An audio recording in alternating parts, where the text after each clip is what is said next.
সালামু আলাইকুম ভাইরা, কি অবস্থা? দেশের অবস্থা অনেক খারাপ নাকি? বাংলাদেশের অবস্থা বুঝেনি তো, সবসময় তো কাল্লা ফাল্লা অবস্থা নাকি? সব সময় দুনিয়ার ঝামেলার ভিতর কাল্লা ফাল্লা অবস্থা থাকে নাকি?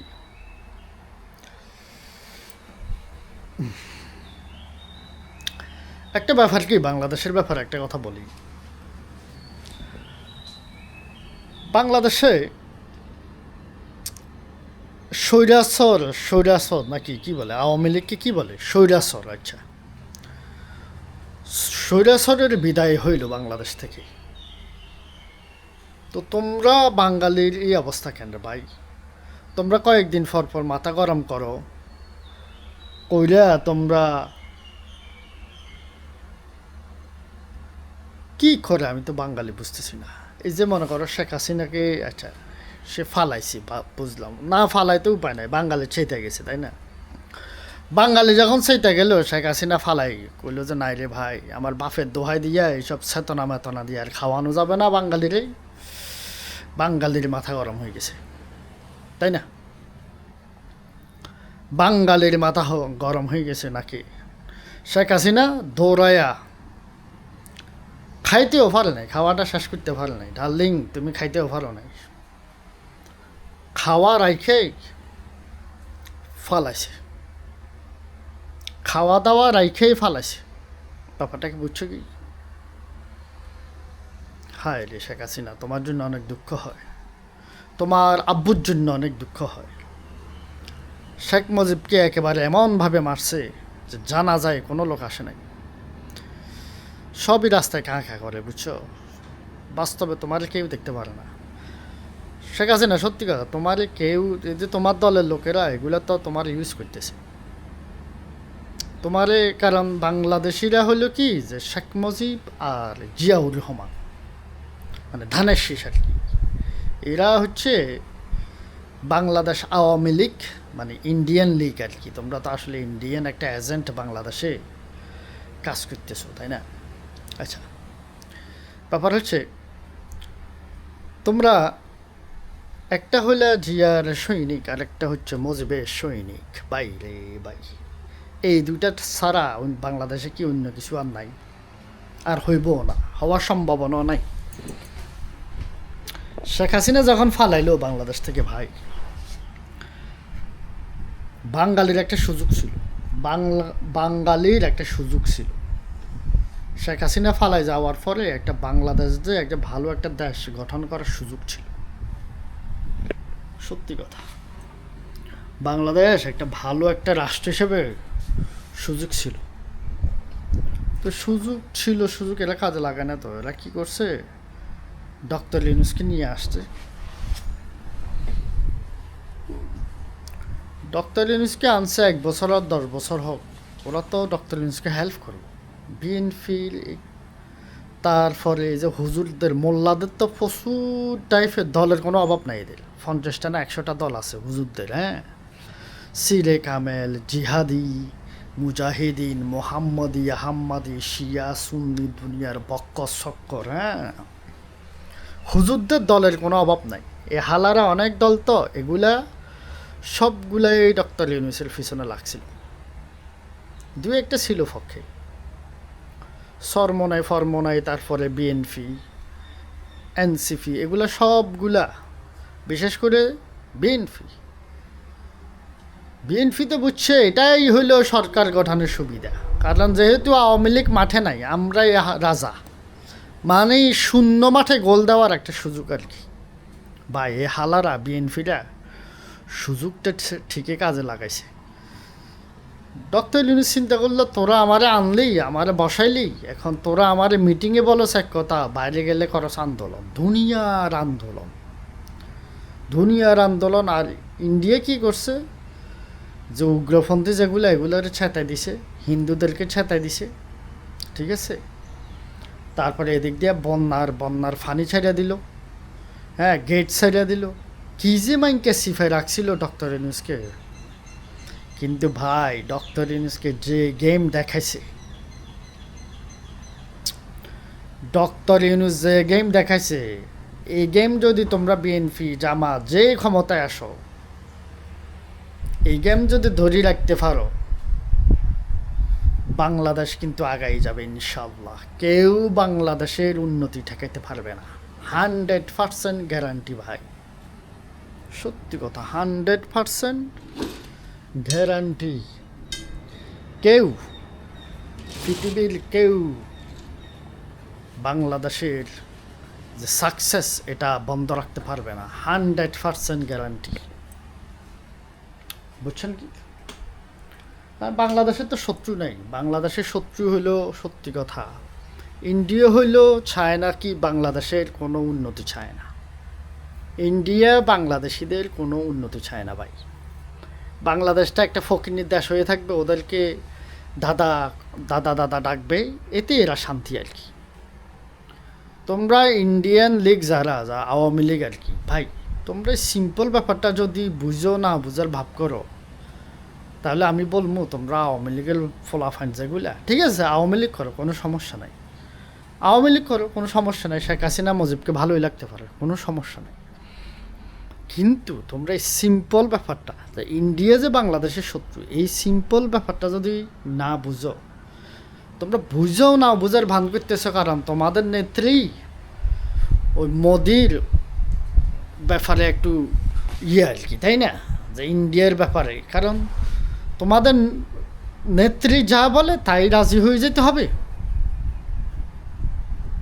তোমার নেত্রী যদি মনে করে যেটা বলে এটাই, তোমরা এত মূর্খ কেন রে ভাই বাঙালিরা, এত মূর্খ কেন?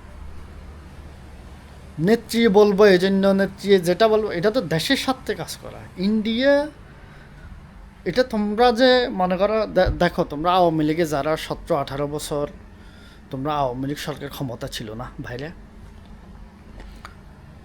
আওয়ামী লীগ সরকার ক্ষমতা ছিল 17 বছর, তোমরা এখনো বাইরে যায় কামলা দাও, আবার এদিক দিয়ে বলো যে আওয়ামী লীগ সব উন্নত করে ফেলছে। তোরা কামলার বাচ্চা কামলারা, তোরা এখনও 60-70 বছর হয়ে গেল স্বাধীনতার এই বিজনেস বন্ধ করিয়া যদি কাজ করতি, তাহলে আমাদের দেশের ফলাফাইন যাইয়া সৌদি আরব, কাতার, দুবাই, আরবদের এই যে টয়লেট ক্লিন করে, মুসলিম ব্রাদার তো, এই জন্য ওরা আরবে যায় টয়লেট ক্লিন করে। আমি মালয়েশিয়া, সিঙ্গাপুরে যাই রাস্তা ঝাড়ু দেয়, টয়লেট ক্লিন করে। তোদেরকে কোনো শরম নাই, কোনো লজ্জাবোধ নাই? তোর নেত্রী 17 বছর থাইকা বাংলাদেশ কি করছে? তোদের কোনো তোরা যে কামলা, তোরা বুঝছ না ব্যাপারটা? তোদের নেতৃত্বে তোদের কামলা বানাই রাখছে, ব্যাপারটা বুঝছ নাই? বাংলাদেশের কোনো একটা পরাশক্তি যদি বাংলাদেশে আক্রমণ করে, বাংলাদেশে যে একটা ঠুস করে যে মনে করে বোমা ফাটাইব, মানুষকে যে ভয় লাগাইব, সেই ক্যাপাসিটি নাই। এটা একটা রাষ্ট্র হয় কিভাবে? এটা একটা স্বাধীন দেশ কিভাবে হয়? শেখ হাসিনা বাংলাদেশের শিক্ষা ব্যবস্থা ধ্বংস করে দিছে, ঠিক আছে? বাংলাদেশের প্রত্যেকটা সেক্টরে, আইন বিভাগ বলো, প্রশাসনের যে কোনো বিভাগ, কেমনি একটা রাষ্ট্রে যদি ল কার্যকর না হয়, প্রতিষ্ঠানগুলো সার্বভৌমত্বভাবে না চলতে পারে, তাহলে সেটা রাষ্ট্র কীভাবে হয়? শেখ হাসিনা একটা কি করছে, কি সব কিছু নিজের কন্ট্রোলে, কাউকে স্বাধীনভাবে কাজ করতে দেয় নাই, আর সব কিছু তুলে দিছে ইন্ডিয়ার উপর। আমরা একটা স্বাধীন, তোমরা নিজেরাই বলো আমরা একটা স্বাধীন চেতনা, হ্যাঁ কিসের চেতনা? হ্যাঁ কিসের চেতনা তোমাদের? তোমাদের যে মুক্তিযুদ্ধ ফাইছ, জিতছ, তোমরা যে স্বাধীন দেশ, ইন্ডিয়া তো এটা সাপোর্টই করে না। হেরা মনে করে এটা হেদের জয়। এই দেখো যে জাতিসংঘের কি একটা হয়েছে না, যে বাংলাদেশের কি একটা লোক, ওনার নাম কি না, খলিল নাকি, খলিল খুব জ্ঞানী লোক, হ্যাঁ এতে কোনো সন্দেহ নাই। ওরা মাল আর কি, অনেক কিছু বুঝে, ইন্ডিয়াকে কিভাবে ঠাফাইতে হয় ও বুঝে। ওই পলিটিক্সগুলো খুবই ভালো বুঝে খলিলে, হ্যাঁ ইন্ডিয়াকে কীভাবে ঠাফাইতে হয়। তো ও যে কেন করতেছে না সেটা বুঝতেছি না। হ্যাঁ তো সেই ব্যাপারে কথা বলতেছি, ইন্ডিয়া আমাদের কখনো বন্ধু ছিল না, কখনো হবেও না। এটা কখনো বাংলাদেশকে যে 71-এ হেল্প করছে, এগুলো পুরোটাই ভুয়া কথা। এরা পাকিস্তানিরা দৌড়া দৌড়া যখন হিন্দু মারতেছিল, হিন্দুগুলো যায় ইন্ডিয়াতে উঠছিল, তখন হিন্দুকে জাগা দিছে। হ্যাঁ, কিছু বাঙালিও ছিল হিন্দুদের সাথে, এই আর কি। এইটাই উপকার করছে। যখন দেখছে যে বাঙালি জিতে যাচ্ছে যুদ্ধে, ইন্ডিয়ার তখন তো মিলিটারি কেউ তো সরাসরি তো যুদ্ধে তো অংশগ্রহণ করে নাই। বাংলাদেশি মুক্তিযুদ্ধরাই, বাংলাদেশি সাধারণ মানুষের যুদ্ধ করে যখন বুঝছে, যখন ইন্ডিয়ান এই সেনাবাহিনী এবং ইন্ডিয়ান অ্যাডমিনিস্ট্রেশন যখন বুঝছে বাংলাদেশটা জয় হয়ে গেল, তখন তাড়াতাড়ি যুদ্ধে অংশগ্রহণ করছে। এদের তো ক্রেডিট নিতে হবে, বুঝো নাই? হ্যাঁ, তো খলিলের কথা বলতেছি। এক্স্যাক্টলি, খলিলকে কিন্তু সব দেশে ভোট দিছে, কিন্তু ইন্ডিয়া কিন্তু খলিলকে ভোট দেয় নাই। খলিল সাহেবকে ইন্ডিয়া কিন্তু ভোট দেয় নাই। এরা চায় না যে আমরা দেশের একটা প্রতিনিধিত্ব ভালো একটা পজিশনে থাকুক। ভোট দেয় নাই তো, ইন্ডিয়া ভোট দেয় নাই, কিন্তু কনগ্রাচুলেশন মানে স্বাগতম জানাইছে সবচেয়ে আগে ইন্ডিয়া। ভোট দেয় নাই কিন্তু স্বাগতম জানানো আছে। কত বড় এরা যে, কত এগুলো কোনো মানুষের জাত হয় ইন্ডিয়ান এগুলা? বাংলাদেশকে ভোট দেয় নাই, কিন্তু যখন জিতে গেছে তখন যায় স্বাগতম জানাইছে সবচেয়ে আগে। এরা যে মালুর বাচ্চা, বুঝেছ তোরা? এরা আমাদের কোনো কিছুই ভালো চায় না। তোরা ইন্ডিয়ান লীগ যারা আসোস, আওয়ামী লীগ হচ্ছে, এটা হচ্ছে ইন্ডিয়ান একটা টেরোরিস্ট অর্গানাইজেশন যেটা বাংলাদেশে অপারেট করতেছে। আর এটার মূল শিকড় এত গভীর, এটা সহজে তোলা সম্ভব না। কারণ শেখ মুজিব ছিল সবচেয়ে বড় দালাল বাংলাদেশের। কি বলবো, যে বাংলাদেশকে ধ্বংস করার পিছনে ছিল সবচেয়ে বড় হাত ছিল হয়েছে শেখ মুজিবের। সে ছিল ইন্ডিয়ার দালাল। সে চাইছে কি ক্ষমতা নিয়ে তার পরিবারের ভিতরে ক্ষমতা থাকবে। সব কিছু হচ্ছে ওই ইন্ডিয়ার সাথে, ইন্ডিয়ার উস্কানিতে সব কিছু করছে। হে বাংলাদেশ স্বাধীন হওয়া হে নিজেই চায় না, হে চাইছে ক্ষমতা। শেখ মুজিব চাইছে ক্ষমতা, কারণ হে লিডারশিপ, ও লিডার ছিল, ভালো লিডার ছিল, ও মানুষকে উস্কাই দিতে পারত, এতে কোনো সন্দেহ নাই। শেখ মুজিব ভালো লিডার ছিল, এতে কোনো সন্দেহ নাই। হে মানুষকে উস্কাই দিতে, কাজ করাইতে পারত। কিন্তু উনি চায় নাই যে বাংলাদেশ স্বাধীন হোক, এই হোক। ওদের ইন্দিরা গান্ধীর সাথে ভালো সম্পর্ক ছিল। কইছে যে তুমি হইবা বেঙ্গলের রাজা, তুমি হইবা, তোমার ফ্যামিলি হইব কিং, বুঝোই তো? পাকিস্তানের সাথে এই ঝামেলা বাঁধাই দিল আর কি। তো সেটার পরিণতি তো হয়েছে, পাকিস্তান থেকে আলাদা হয়ে গেছে, ভালো কথা। হয়ে কি হয়েছে? বাংলাদেশ তো সেই বাংলাদেশে আলো। এখন যায় কি করে, মালুরা তোমাদেরকে চালায়, ইন্ডিয়ান তোমাদেরকে চালায়, মালুরা চালায়। হায় হায়, দেখো ভাই, পাকিস্তানকে যতই খারাপ মনে করো, এরা যে আমাদেরকে ভালোভাবে ট্রিট করে না, এটা সত্য। কিন্তু আমরা বাঙালি হিসেবে এত খারাপ ট্রিট করে নাই। এরা আমাদেরকে অনেক অধিকার দেয় নাই আমরা মতন করে, এটা সত্য। তবে বাংলাদেশে আজ পর্যন্ত যত বড় বড় অর্গানাইজেশন দেখতেছ, বড় বড় মেডিকেল কলেজ, বুয়েট, তারপর হসপিটাল, হ্যাঁ, বড় বড় কারখানা যেগুলো দেখতেছ, এগুলো সব করছে কিন্তু পাকিস্তানের আমলে হয়েছে। এগুলো সব করছে পাকিস্তানের আমলে। ব্যাপারটা কিন্তু বুঝতে হবে। আপনারা যাতে কথাই বলেন, এগুলো সব কিছু হয়েছে পাকিস্তানের আমলে। শেখ মুজিব আইসাতে বুঝছেন, শেখ মুজিবের কেন মাইরা ফেলা হয়েছে বুঝেন তো? এটা এসব ব্যাপারে তো যাব না। উনাকে মারি ফেলা দরকার ছিল, মারিয়া ফেলছে। উনি ভালো লোক ছিল না, যেটা সত্যি কথা। ভণ্ড ছিল, ভণ্ড। হ্যাঁ, মানে আমি হাজি, আমি কাজী, আমি চালাবো আমার বাংলাদেশ, বা আমার ফ্যামিলি সম্পদ। শেখ হাসিনা যেরকম মনে করে আর কি। আর বাংলাদেশের কিছু কুলাঙ্গার আছে। ভাই, তোমরা আওয়ামী লীগ করে কোনো সমস্যা নাই, তোমরা এইটুকু বুঝতে হবে, ইন্ডিয়া আমাদের শত্রু। আমাদের উন্নতির জন্য ইন্ডিয়া এখন সিরিয়াসলি দায়ী সব কিছুতে। এটা যদি না বুঝো, তাহলে তোরা আসলে কখনো মানুষ হবি না। এটা না বুঝলে, আমি গালি দিচ্ছি না, বুঝোস তো? ঠিক ইউটিউবের ভিডিও বুঝোস নাই, গালি দেব না তোদের। মানে ভাই, নিজেরা নিজের স্বার্থগুলো বুঝবা না। তোমার ছেলে মেয়ে যে হবে, দর্শন করে কয়দিন চলবা, কয়দিন ফালাই থাকবা, সান্দাবাজি করে কয়দিন ফালাই থাকবা বলো? আর সান্দাবাজি করে কেন জানো? তোমাদের তো অন্য কোনো স্কিল নাই। একটা লোক যে সান্দাবাজি করে কেন করে? সে কি আসলে অন্য কিছু যে করতে পারবো আমার বলো? এই যে দুর্নীতি যারা করে এদের কোনো স্কিল আছে? সত্যি কথা বলো। যারা ছান্দাবাজি করে, এই যে 2 নম্বর কাজে ব্যস্ত, এরা ছান্দাবাজি না করে উপায় নাই তো। আপনি মনে করেন এরা করবেটা কি? বলে ভাই আমি তো ছান্দাবাজি করবো না, আমার বউ ফলা মাইনা, আমি এগুলো চালামু কেমনে? এ তারা রিক্সা চালাইতে পারবো না, কারণ এই নেতা, এই নেতা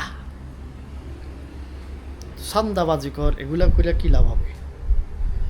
তোমরা আজকে যারা কামলা দাও মিডিল ইস্টে, তোমরা এখনো আওয়ামী লীগ করো। 17টা বছর তোমার নেত্রী ছিল, তুমি এখনো কামলা দাও, রাস্তার ময়লা কুড়াও, তাই না? টয়লেট ক্লিন করো, রেস্টুরেন্টে যায়া মানুষের জন্য রান্না বান্না চা বানাও, তাই না? এই মালয়েশিয়াতে, সিঙ্গাপুরে। আরে ভাই, আমাদের দেশের দুনিয়ার সকল ধরনের রিসোর্স আছে, এত কিছুর পরেও বাংলাদেশের ইকোনমি আপসাইড। যদি বাংলাদেশের দুর্নীতি না থাকতো, স্বজন প্রীতি না থাকতো, এসব দুর্নীতি না থাকতো, ইন্ডিয়ান প্রীতি, পাকিস্তান প্রীতি, এসব ভণ্ডামি যদি না থাকতো, আমাদের দেশ কোথায় যায় পড়তো জানোস? আমরা দেশের যে কত সুন্দর একটা এত সুন্দর একটা ভবিষ্যৎ তোরাই তো নষ্ট করতেছস। এই যে তোদের ছেলে মেয়েরা, তোদের এই নেক্সট জেনারেশন যেগুলা, এগুলোর জন্য ভালো একটা জিনিস করি তো যাওয়ার তোদের ইচ্ছা নেই। তোরা চিন্তা করতেছস কি জানোস? তোরা চিন্তা করতেছস আমার ছেলে তো অস্ট্রেলিয়া ফরে, আমার মেয়ে তো আমেরিকা ফরে, বিয়ে করছে আমেরিকান হাজব্যান্ড, হ্যাঁ, তারপরে এইসব আর কি। তোরা চিন্তা করতেছস মনে হয় লাইফ সেটেল হয়ে গেল। না রে ভাই, সেটেল হয় নাই তোদের, ঠিক আছে? এগুলাকে লাইফ বলে না। বাঙালি একটা মায়া বিদেশি একটা ফলা নিয়ে সংসার করতেছে, এগুলো সংসার বলে না, এগুলো বলা হয় সুগার ড্যাডির সাথে ডেটিং করা, মানে কুলু কুলু করা। এটা ফ্যামিলি না, ঠিক আছে? এগুলো ফ্যামিলি হয় না। আরবিতে একটা ভার্স আছে, তুমি যদি তোমার ল্যাঙ্গুয়েজের বাইরে কাউকে বিয়ে করো, একই ল্যাঙ্গুয়েজের বাইরে কাউকে বিয়ে করো, তার মানে তুমি তোমার ভিতরে যে সোল আছে, আত্মাটা তুমি বিক্রি করে দিলা। আরবিতে একটা ফ্রেজ আছে, হ্যাঁ, সত্যি কথা। তোমার সহপাঠী সহধর্মী হবে তোমার ল্যাঙ্গুয়েজে, তাতে মন খুলে কথা বলতে পারো, বাংলাতে, ইংরেজিতে, চাইনিজে, আরবিতে কথা বলো। আরে ভাই, এগুলো তো আমার ভাষা না। তুমি যার সাথে তোমার লাভ হবে, ভাষাটা খুবই ইম্পর্টেন্ট জিনিস, ঠিক আছে? আচ্ছা, ওই ব্যাপারে যাচ্ছি না। কথা হচ্ছে ওদের ছেলে মেয়েরা মনে করো থাকে অস্ট্রেলিয়া, কানাডা, সবাই কিন্তু বড় বড় পাসপোর্ট হোল্ডার। আমি জানি তো, আমি তো এইসব দেশে থেকে বড় হয়েছি, তাই না? হ্যাঁ, তো তো ভাই, আপনারা মনে করতেছেন আপনাদের ছেলে মেয়ে অনেক হ্যাপি আছে? কোনোটা হ্যাপি নেই। আপনারা যায় দেখেন কেন, কেউ হ্যাপি নেই। কারণ হচ্ছে কি, মাকে মা না ডাইকে আরেকজনকে মা ডাকলে বেশি দিন ওইটা হয় না আর কি, বুঝেন নাই? আপনার যদি বিড়াল হন, আপনাকে অ্যাক্ট করতে হবে বিড়ালের মতন, ভাগের মতন বাপ শব্দটা কোনো লাভ নাই। আপনি বিড়ালি, আপনি মুরগি, আপনি ভাগের বাপ শব্দটা না ভাই, আন্তাজি। ব্যাপারটা বুঝেন নাই? তো যে ব্যাপারে কথা বলতেছিলাম ভাইরা, তোমরা এসব গেউগো বাদ দাও, আওয়ামী লীগ বিএনপি সব বাদ দাও। তোমাদের একটা সম্পন্ন সুযোগ ছিল দেশকে গঠন করার, তোমরা বিএনপি করতে দাও নাই। আওয়ামী লীগ চলে গেছে, তোমরা শুধু চিন্তা করছো কীভাবে ক্ষমতায় বসা যায়। তার এক মাদাচ্ছোদ খাম্বা, ক্ষমতার জন্য দুনিয়ার আন্দোলন বাজাই দিছস, ক্ষমতা তো আসছস। তোরা হচ্ছ জাতীয় বেমান বিএনপি। তোরা ডক্টর ইউনূসকে বসাইয়া, এদিক দিয়ে বসাই, মানে তোরা হচ্ছে বিরাট মুনাফিক। তোরা এদিক দিয়ে দুনিয়া কই, এখন আন্দোলন তো এগুলো হয় না তোর। তোরা হচ্ছে বড় মুনাফিক, তোরা হচ্ছে এই দেশের বড় শত্রু। আওয়ামী লীগ হচ্ছে কি, ইন্ডিয়ার সাথে যায় বেশি ঘাতাঘাতি করে ফেলছে। এরা কিন্তু দেশের কিছুটা হলেও কাজ করছে। লাস্ট 5 ইয়ার্সে, ক্ষমতার লাস্ট 5 ইয়ার্সে কিন্তু কিছু কিছু কাজ করছিল। 10 বছর তো খাইছি কোথায়, একদম খায়া লাস্ট 5 বছর যেগুলো কাজ করছে ওভারঅল কাজ হয়েছে কি, বিদেশ থেকে লোন নিছে, এগুলা মাইলা খাইছে, কিন্তু প্রজেক্টগুলো মানুষকে দেখাইতে পারছে যে আমরা কিছু কাজ ধরছি, শেষ করে যাইতে পারে না। দুর্নীতি করছে, সব টাকা পয়সা মাইরা ব্যাংক ব্যালেন্স সব কিছু ব্যাংকগুলোকে ফকিন্নি বানাই দিছে ওরা। সেই তারেক রহমান, এই যে আর বিএনপি যে দলটা, এই বিএনপি আওয়ামী লীগ কিছুটা হলেও কাজ করছে, তারপরে ওভারঅল কাজ করছে, কিন্তু বিএনপি তোরা আওয়ামী লীগকে গিয়ে কইরা আনসস কাকে আনসস এই তারেকেরে হাইলি ভাই। আমি মনে করছিলাম যে একটা সুযোগ হয়েছে, এই দুই ফ্যামিলি থেকে বাংলাদেশ মুক্ত হবে, বিএনপি আওয়ামী লীগ, তাই না? তোরা তো আসলে চাস না, তোরা বাঙালিরা আসলে চাস না। তোরা জামাত হচ্ছে বাংলাদেশের সত্যিকারের অর্থে, জামাত হচ্ছে সত্যিকারের অর্থে বাংলাদেশে কাজ করার জন্য রেডি হয়ে আছে জামাত শিবির, কিন্তু ওদেরকে তো তোরা ক্ষমতা দিবি না। দিব না, এটার কারণ আছে, জামাত শিবির এখনও রেডি না ক্ষমতার জন্য, যেটা সত্যি কথা। আমি এমন না যে জামাত শিবিরের হ্যাঁ গঠনতন্ত্র অনেক মজবুত, কিন্তু জামাত শিবির এরা কইতেছে কোরআন শাসন মাসন, হ্যাঁ খেলাফত টেলাফত, ভাই এসব খেলাফত যদি কও, এসব উল্টাফাল্টা খেলাফত মেলাফত এসব আজগবি কথা কও, তাহলে জীবনে ক্ষমতা আসবা না। হ্যাঁ, আল্লাহর সেবা করবা, এসব ভণ্ডামি বাদ দাও। হ্যাঁ, মানুষ বাঙালি বড় জানিয়ে এরা বুঝে, এসব বুঝছো, তোমাদের এসব ভণ্ডামি এসব বুঝে। তো ভাই এগুলা বাদ দাও, তোমরা দেশের জন্য কাজ করো। বিএনপি তোমরা শোনো ভাই, বিএনপি তুমি একটা কাজ করো, তুমি জামাতের যেসব এই যে তাজা নেতা যেগুলো আছে, এনসিপি যেগুলো আছে না, এগুলো নিয়ে কাজ করো ভাই, দেশের জন্য কাজ করো। আর আওয়ামী লীগকে আসতে দিও না আপাতত। আসতে দিলে যেটা হবে কি, এই মনে করো 7 মাস 8 মাস থাকবে হরতাল। আওয়ামী লীগ হচ্ছে আশা মানে হচ্ছে বছরে 7-8 মাস থাকবে হরতাল, ঠিক আছে? এটা সিরিয়াস, এটা হচ্ছে কি ইন্ডিয়ার দ্বারা পরিচালিত একটা টেররিস্ট অর্গানাইজেশন বাংলাদেশে। এটাকে একটা সুযোগ পাইছো, সুযোগটা যদি কাজে না লাগাইতে পারো, ওরা আসবে, আইসা তোমাদেরকে একদম মুরগির মতন ছুলা দিবে। তোমরা জামাত শিবির, এনসিপি, বিএনপি এক একজনকে রাজাকার মেজাকার এসব বলে কোনো লাভ নাই, বুঝছো? জামাত শিবিরের কারণেই তোমরা বিএনপি আজকে ক্ষমতায় আসছো, উল্টোপাল্টা কথা বলে লাভ নাই। তোমাদের বিএনপি তোমাদের বলে মাল নাই, যেটা সত্যি কথা। তোমরা লিডারশিপও জানো না, তোমরা বুড়ো হয়ে গেছো, চুরি চারটামা করে বুড়ো হয়েছো। পলিটিক্স বলতে যা বোঝে কিছুই তোমরা জানো না। চুরি, বদমাশি, লুণ্ঠন, বদমাশি ছাড়া কোনো কিছুই করো নাই তোমরা, তোমাদের কিছুই নেই, ক্যারিয়ারে তোমাদের কিছুই নেই বিএনপি হিসাবে। আজকে যে সৈরাসল বলতেছে শেখ হাসিনাকে এই পরাজিত করার পিছনে জামাত শিবিরই মেইন কারণ। ওদেরকে তোমরা ভয় পাও। আওয়ামী লীগ যেমন তোমাদের জামাত শিবিরকে ভয় পায়, বিএনপিও সিরিয়াস ভয় পায়। বিএনপি, আওয়ামী লীগ সবাই কিন্তু জামাত শিবিরকে ভয় পায়। কেন জানো? কারণ জানে এদেরকে সেতাইলে খবর আছে, এরা কিন্তু প্রচুর মাল। হ্যাঁ, ওরা এক একটা বুঝে তো অনেক ব্রেইনি লোক, এদের সাথে ঝামেলা করিও না। এরা আওয়ামী লীগ তোমরা মতন গরিব ছাগল না, তারপরে কি বিএনপির মতন গরিব ছাগল না, এরা কিন্তু অনেক অনেক সিস্টেম করে চালায় দল, বুঝছো? এত কিছুর পরেও একটা নিষিদ্ধ করলা ওদের বড় বড় নেতা দেলোয়ার হোসেন সাইদি সাহেবের মতন লোককে তোমরা ফাঁসি দিলা। আল্লাহর গজব এমনি আসে না, বুঝছো? কারমা বলতে একটা কথা আছে। তুমি যা করছো শেখ হাসিনা, তুমি যা করছো এগুলো কোনো মানুষ করে না, কোনো মানুষ। একজন বাংলাদেশের একজন নেতা থেকে তুমি তো সাইদি সাহেবকে ফাঁসি দিছো কেন জানো? এটা হচ্ছে কি ইন্ডিয়া বলছে বিদায় তুমি করছো। তুমি বুঝো আমাদের দেশ ইসলামিক একটা দেশ, এরকম একটা আলেমকে তুমি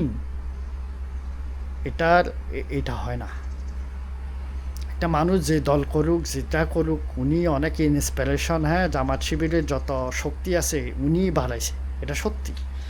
এটার অর্থ না একজন লোককে তুমি এই মিথ্যা অপরাধে তুমি এটা করছো, এটা এটা হয় না, এটা মানুষ, আমরা বাংলাদেশি মানুষ কখনো হিস্টোরিক্যালি এটা কখনো তোমাকে ক্ষমা করবে না। বাংলাদেশের সায়েদী সাহেব উনি শুধু বাংলাদেশি একজন ইয়ে না,